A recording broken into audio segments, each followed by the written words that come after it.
Hello friends, this is April Perry from Learn, Do, Become, and this is episode 140. I'm just sharing 5 questions I personally use to extract myself from chaos, and I hope that this episode is helpful for you.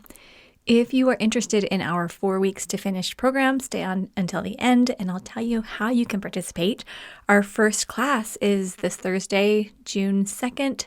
I'm super excited and I'll tell you more at the end if you want to join in this group coaching program and build your STEP Command Central alongside me and Team Learn, Do, Become. Okay, let's jump into the podcast. So sometimes when we're in the middle of, quote, the crazy, it feels like our options are limited, but that is what causes us to feel stressed out and frustrated. So here are a few questions I've personally found to be helpful when I'm smack dab in the middle of a chaotic moment or week or season, and perhaps these will inspire you to come up with additional questions as well. All right, question number 1. Could I do this another time? The goal of this question isn't to turn us all into procrastinators. But if we have a tendency to pack way too much into our days and weeks, it's essential that we have a focused, doable load of projects, routines, and calendared events. Moving something to a later date isn't the same as procrastinating. So, for example, Eric and I had a little Camry when we got married, and it was totally falling apart. The starter wasn't working. I was getting stuck in all kinds of places. But Eric realized that if he used electrical tape to tape the starter on, it would work a little while longer. So while we needed to get a repair, we could delay it a little bit. So we used electrical tape to keep that starter in place for, months, I think. But it gave us time to save up money for the needed repairs. So then whenever we got stuck somewhere, we would just pop the hood and we'd add some new tape and voila. As a more recent example, we moved into our current home about 5 years ago, and we had great ideas for updating the backyard. But every summer, we'd revisit the plans, and we'd maybe take a step or two to get started and maybe sketch out some things and talk about where we'd want the garden, if we want to plant a tree or, that type of stuff. But then, each time we decided for one reason or another that our energy needed to go elsewhere. And that's okay. It is way less overwhelming to deliberately decide to reschedule or renegotiate an obligation than to just keep it on the stack of mental spinning plates in our brains. So if right now you feel like you are really in chaos, if you could sit down and maybe write down all the things that are spinning in your brain and then pull out a good chunk of those items and decide, I'm going to do these later. Now, you could use a calendar trigger and you could say, I'm going to think about this in 3 months, or I'm going to think about this one next year, or that type of thing. But just asking yourself the question, could I do this another time? And a lot of times the answer is yes. Okay, those things, we're not just going to procrastinate. We're going to actually deliberately move them to a different time to think about them later. Question number 2 that I ask is, could I do without this? Now, if you've studied minimalism or essentialism, you've probably noticed how much lighter your mind feels when you remove as many items or routines, etc., as possible from your life and focus on only what is absolutely necessary. So when my brain feels full, I just start eliminating as much of the extra as possible. Even little things like that extra health supplement that I've been taking that I don't think I actually need, or those extra papers I hung on the front of the fridge, or photos that don't spark joy anymore. I can keep them somewhere else, but not everything has to be on the front of the fridge. Or maybe even that extra grocery run that wasn't really needed. There's a lot we can consolidate, and really, there's a huge, huge difference when we wake up and work within a life that is filled with beautiful essentials and void of anything that's just mentally weighing us down. So that question, could I do without this? I often will go through my whole day. I'll go through my planner. I'll go through my digital project management tool. I'll walk through the house, and I'll just slowly start taking all those non-essentials out of my life. Goodness, it makes a difference. Question number 3. Could I satisfy the goal of this task or project or routine with something else? I really think this is my favorite question, and I'll just share a few quick examples. Because when I really boil it down and I ask myself, what is the goal of this? Why did I start doing this thing in the first place? Or why did I buy this in the first place? Or why did I agree to this in the first place? If I can figure out what that goal was, there's so many times it's way easier to satisfy that with something simpler. So for example, I really like sending birthday or wedding or graduation or thank you cards to my loved ones. But sometimes things pile up and it starts feeling like a bit too much. And I don't ever want to sit down and write someone a card just out of obligation or frustration. When I write to someone, I want to be writing and sending it to them because I feel love and appreciation, and I want them to feel that when they open the card. So what I've started doing is using the voice memo app on my phone if I'm in that situation where there's just a lot going on. And I will record a heartfelt message, and then I'll text it to my loved one. Now, if you haven't done this before, it's really not hard to do. Every phone that I've seen has a voice memo feature. So you just find it, learn how to, record and stop. And then usually there's a little share button and you press it and you can email it, you can text it, you can usually send it. It'll have a variety of places you can put it, but usually emailing or texting works best. So I might say something like, here you go, it's an audio birthday card from April. And sometimes I'll even get the whole family to sing happy birthday, or sometimes I will share a special memory from an experience with that person. So I'll say, you know what, whenever I think about you, the first story that comes to mind was when you did this for me, or when I saw you in that situation and I really admired your response, or, something like that. So I think that when you have a voice memo, it can be just as personal and special as it would be if I went and got a card and wrote it out and put the stamp and that whole thing, right? So that's just one idea. And then if you have Venmo, it has never been easier to include a monetary gift if desired or appropriate. I think it's a win-win. And I know it probably seems silly, but when I get wedding announcements or graduation announcements, if I can just message the person and say, hey, do you have Venmo? And then I put a nice little message and go ahead and send that over. Not one time has someone said, excuse me, I really think you should have put that in a card or wrapped something for me. Never. Okay. So anyway, that's just my personal experience. But voice memos, so good. Okay. And they're free. Okay, another story. Our son recently wanted to join this local mountain biking club. And it sounded like a great idea. It was kind of associated with the high school. They had great leaders. It was a great team. Our friends were in charge of it. It just seemed like a great thing for him. But when we were looking at it, we realized we were going to be double booked 2 nights a week. It was only happening 2 nights a week. And it was taking place on the weekends. And because he had other activities going on, I just didn't want to face that constant choosing that would inevitably happen each week as we weighed the value of one activity over the other. So instead, we just decided to schedule a few mountain biking activities as a family. I'm not that great, but I can go and do a little bit. And then we gave him the chance to schedule his own with friends if desired. And it wasn't formal and there wasn't a lot of coaching involved. And I know we did miss out on the team spirit that it would have provided, but it's been happy and calm around our home for the most part. And our son can still bike when he would like to do so. So we satisfied the goal of giving him a chance to go mountain biking by doing a couple other things, and it made it a lot easier.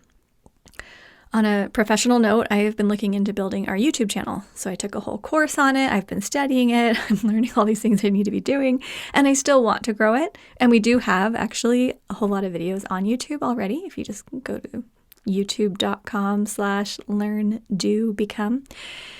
But with the launch of our new program, especially this 4 weeks to finish program, we have put a lot of effort into that.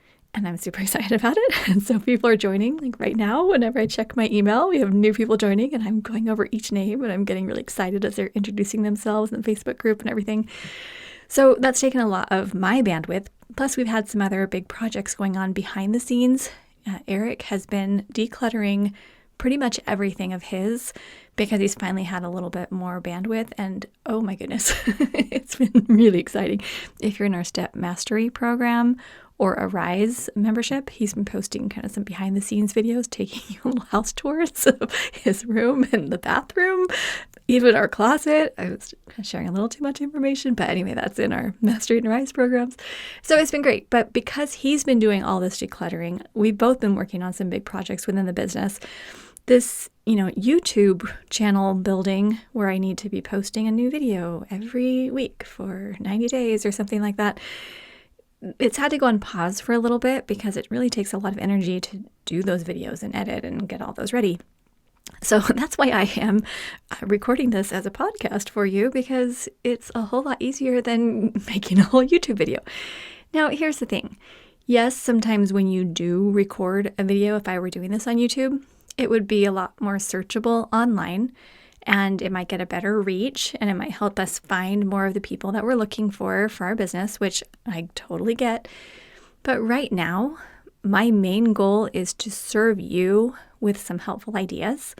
So this podcast, or, I typed all this out, writing it as a post on our website, that can satisfy the goal. So it's going to save me probably 3 hours, and hopefully you can still feel my love even though you can't see me. So anyway, just asking yourself that question.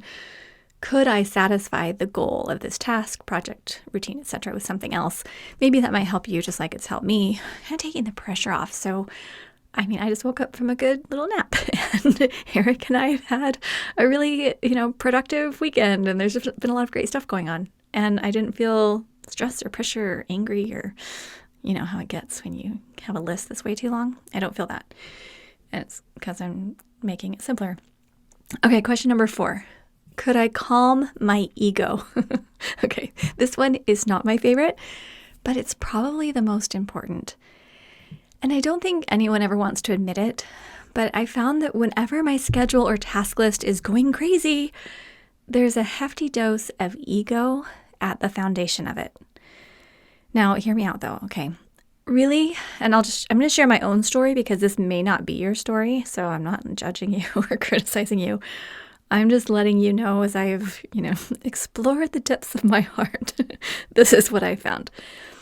Mostly subconsciously, I think that when I start going crazy, oh my gosh, I'm so busy, everything's so crazy, I think I want other people or even myself to see me as like awesome, right? So I will do way more than is necessary or rational in order to achieve that elevated perception. And that's something I'm really trying to root out of myself. Eric and I were on a walk last night with Sunny, and I just said, as I've been thinking more about our goals and what we want to do here at Learn, Do, Become, I really want to make sure that it's not fueled by narcissism. Because it feels good when someone says, oh, you're doing a great job, or, oh, look how clean your house is, or, oh, I like how you spent like half an hour on your hair, or whatever. I don't know. They probably don't say that. Your hair looks so cute. I don't know. When people compliment you, it feels good, but I don't want to run at a pace that really isn't reasonable and that really is unsustainable in order to be trying to be admired. And that's really what's at the fuel or at the root of narcissism. And I don't want that. And so I think, all of us have to look at ourselves and see, well, which characteristics do I like about myself? And what I found is when I slow it down and I calm down my ego, I end up feeling a lot happier with myself. I find my relationships are way better. I'm more patient with our children. I'm more kind and patient and present and playful and fun with Eric. We laugh a lot more together. I feel actually more creative in our business because I don't feel that stress and pressure. And I don't feel like I'm trying to just earn praise, And I think for a lot of my life, especially as I think back to high school, I was trying to earn the gold stars, the stickers, you are fantastic, put it all on your resume, that type of thing. We're kind of conditioned to do that a lot through high school and college even. But I think as we get into adulthood, even though there are so many people who are clamoring for that attention, I feel like if I can take away that ego part and just focus on the love that I feel and the reason I'm here and why I'm showing up and why I want to serve, and do it purely for the goal of making your life better, that just feels so much better to me. And I can still run a business. I can still do professional work. I can still have relationships, but it's to serve you and to show my love to you and not just to feed my own ego. Anyway, that's something I've been thinking a lot about. So here's a question that you could kind of ask, and this is a sub-question of number 4. But if you ask, what would it mean if I moved at a doable pace today and reduced all these unreasonable expectations I have? I'm going to ask that question one more time, because this literally, after maybe 100 hours of studying and reading and thinking and journaling, this question is making a huge difference for me. What would it mean if I moved at a doable pace today and reduced all these unreasonable expectations I have? Now, in 99% of the cases, I'm confident that the real answer, not necessarily the answer you want to give to yourself, but the real answer is something like, I probably won't accomplish as many things, but I think I would feel happier and healthier, and I think I'd be nicer to my family, and I think everything would work out just fine eventually. But the answer that I don't think is true, that typically comes out of my brain when I'm in a panic mode, when I'm like, well, what if I moved at a doable pace? I would let everyone down. I would be a big loser. I wouldn't get all this stuff done. Our whole family is going to fall apart. I'm not going to, whatever. You start coming up with all these stories. But when I actually say, like, okay, look at another example. Eric and I had this long list of things we wanted to accomplish the other day. And I started feeling stressed. And I kind of felt like he was putting pressure on me, and he wasn't. He was just listing a bunch of things that he thought needed to get done. And I jumped into people pleaser mode, and I was like, okay, I can make all these things happen. And I started, putting it together in my brain, how I would do it and how fast I would move and how I could multitask and how I could ta-da, Eric, look at me. Look what I just did, right? Which people pleasing, I think, comes down to ego a little bit as well. But instead, I was like, okay, what would it mean if I moved at a doable pace? Okay, we just wouldn't get as much done. And, okay, so what? So what? I'm moving forward. I'm human. I'm doing something very reasonable. I'm still putting in work, but it's okay. So if you find yourself thinking, oh my goodness, I have to do all of these things today, I guarantee you, if you sat down with a really good friend who loves you so much and cares about your mental and physical health, and you explain to them all the things you were doing and why, I guarantee you that friend would be able to help you say, hey, what about letting go of these things? What if instead of making, all these things for dinner, like that group party you're having or whatever, what if you just made 3? What if you, whatever it is, what if you just simplified? What if you took a little rest first, put your feet up? I know I'm always promoting naps and stuff like that, and probably because I have sleep apnea and I have some sleep issues, so I have to really prioritize rest. But I promise you, when you are well rested, and this isn't just me, this is scientific. I mean, I've read multiple books on sleep because I also study sleep a lot. But when you are well rested, you can handle everything else so much better because your brain can make connections. Your body's healthy.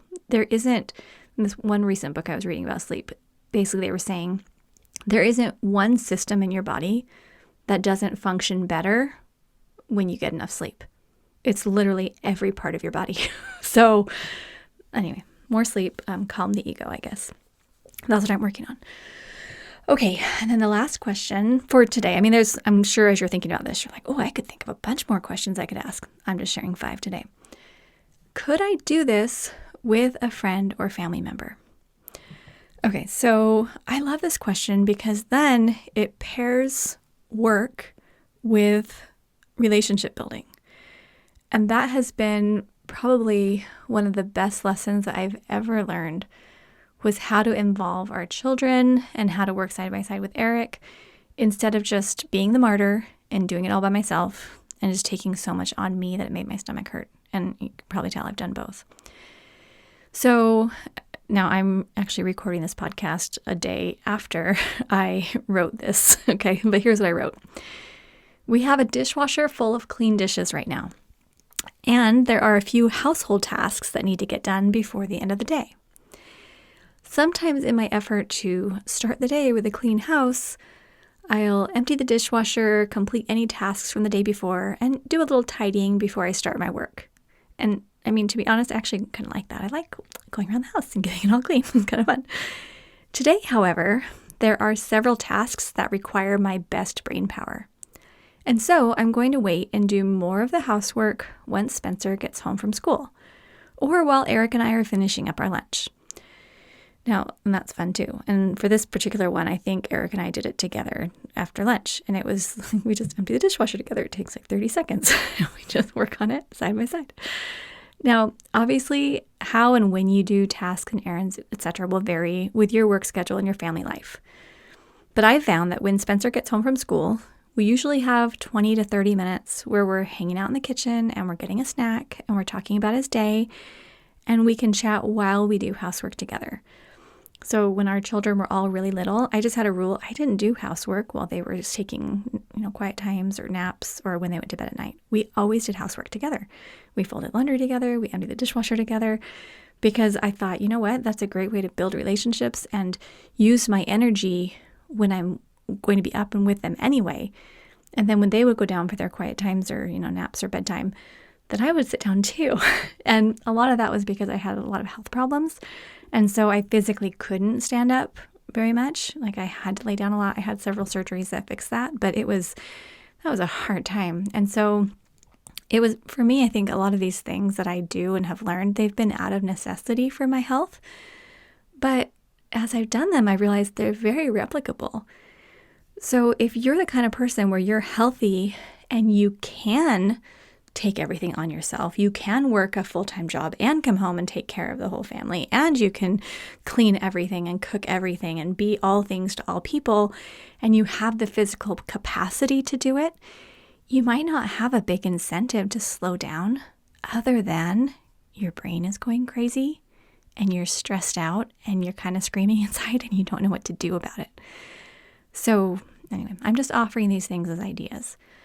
But please, if my, the things I've learned out of necessity can now just give you 3 hours more a day to rest or replenish or do something you like, I think that's well worth it. So, okay, I hope that those were somewhat helpful and, perhaps got you thinking. The beautiful thing is that we are each the boss of our own life. We get to choose if life is calm or chaotic. And though it often feels like other people are making it so, the responsibility ultimately lies with us. And I truly hope you're planning to join the whole Learn, Do, Become community as we make massive progress, but in simple, doable ways. I'm hoping we'll all make massive progress and take lots of naps in the coming month. But we're starting 4 weeks to finished. And this is a whole community thing, okay? But there's different levels. That's where if you go through to that website, learndobecome.com/start today or /crush it, Eric wanted me to create, it shows the 3 levels. So the level where we serve you the best and give you the most support, it's called 4 weeks to finished.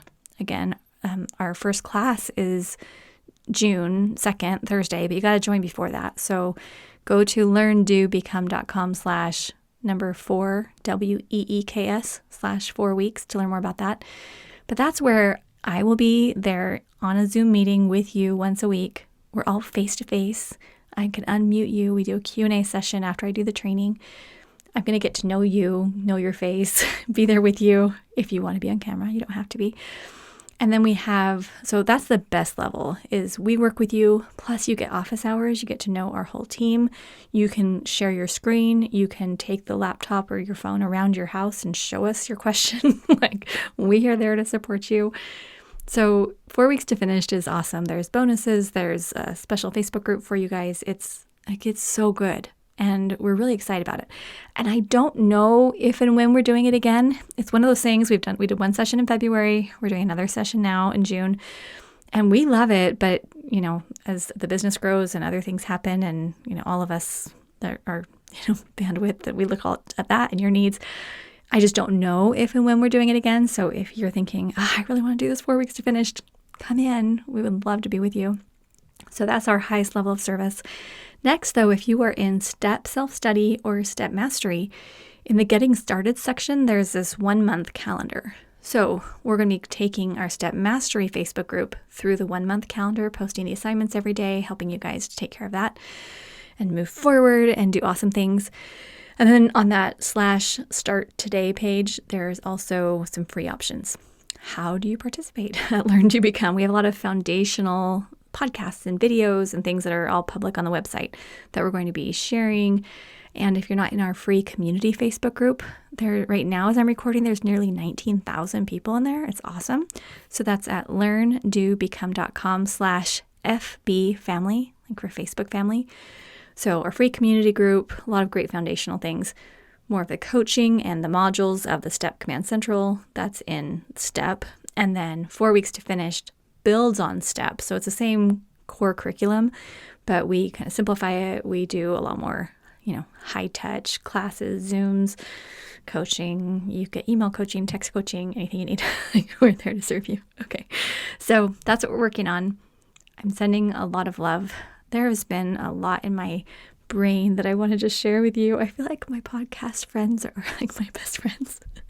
Oh man, I think I want to talk with our podcast friends about this because a lot of you already sent me your pictures so I can see your faces. And I just really appreciate what you're doing out in the community, out in your communities, in your families, in your professions. I know that there's a lot of heavy stuff going on. I mean, I read what your posts in the Facebook groups and I read the emails that come in and the comments that come in.